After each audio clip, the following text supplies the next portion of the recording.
So let's talk about Doctor Strange and the Multiverse of Madness post-credits scene that has Clea, who is played by Charlize Theron, and basically setting up the MCU for what's to come. And I think that this is going to be something that's going to be insane, and I'm excited to see it play out. So if you haven't already, subscribe to the channel below. On the road to 21,000 subscribers, we're less than 300 away.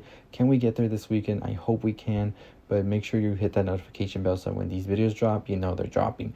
So Charlize Theron, who is playing Clea, will actually be a big part about this phase that's coming with Marvel right now. So in the post-credits scene, Clea comes to Doctor Strange, who is very close to Sinister Strange at this point, as we saw at the end of the movie. By the way, I made a post-credits, I made an ending explain of the movie talking about how this Doctor Strange is now with the dark arts, and definitely a different Strange than what we saw at the beginning of the movie. They're coming to Strange for help due to a big threat that's on the way. This big threat, of course, is Kang. I think Kang is definitely going to be talked about a lot more, and I'm very excited for that. Loki, of course, introduced Kang, and we will be seeing Kang in the Ant-Man 3 movie, Quantumania.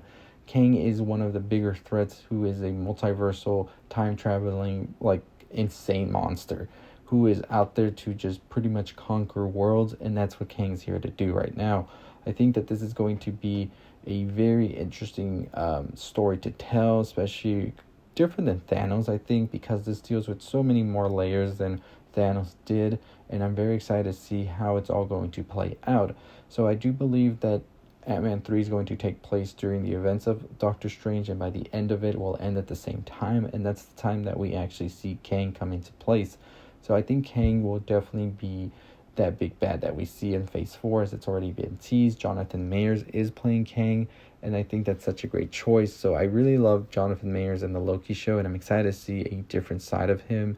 As we know, in the TVA, Kang's statue was up already, so I'm not entirely sure how the timelines work for this. I will be making a video trying to figure all of that out, but in the meantime, we know that Clea is here to warn Strange about Kang, and I'm just wondering how they're even planning to take this big threat down, as the Kang from Loki said that one of those variants is very much so dangerous and just wants to conquer everything. Super excited, super pumped for this. Let me know your thoughts and opinions on this post-credits scene, and what are you hoping to see.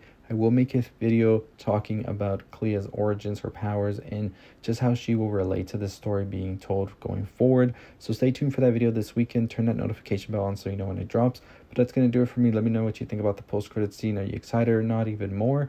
And make sure you're subscribed to the channel so you know when that video drops as well. On the road to 21,000 subscribers, super excited. Follow me on the social medias, Cultural Elixir on Twitter, Cultural Elixir on TikTok. But as always, that's going to do it for me. Check out the video on the left once it appears. And as always, stay safe, stay positive.